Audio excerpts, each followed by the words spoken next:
Okay, Assalamualaikum. Bersama saya sekarang Encik Sam Ilyas, CEO Jobs House Sdn Bhd. Okey, Cik, saya akan tanya beberapa soalan.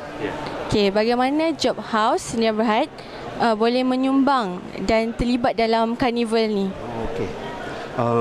Job House Sdn Bhd ialah sebenarnya sebuah syarikat rekrutmen.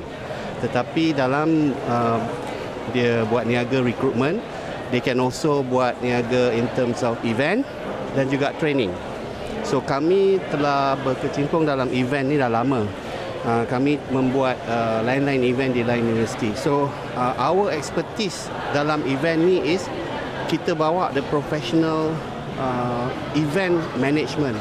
Sebab kami ada 9 event di seluruh Malaysia setahun. Jadi kami bawa now kepada universiti our expertise, our professionalism. Then hopefully student will take advantage of that. Berapa banyak universiti yang Job House? Okay.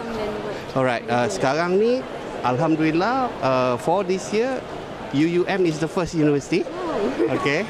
And then we are doing with UNIZA, we are doing with UIA, with all 22 or 21 university, yes, in Malaysia. So hopefully we'll be doing that in stages until next year. Okay. What's your expectation from this carnival? Okay, now always organizing is just a plan. My expectation is that students in all universities, especially in UUM, sebab UUM ni is it's far away. It's first for everything, you know, for Job House. First for us to go into, first for us to set office, first carnival in this area. So I hope that the students will take advantage coming over because the organizer have had this problem of making which is the right date so that student datang. Jadi for me, so long as student don't have their own initiative, this will be a failure. So my expectation is always the student must initiate themselves.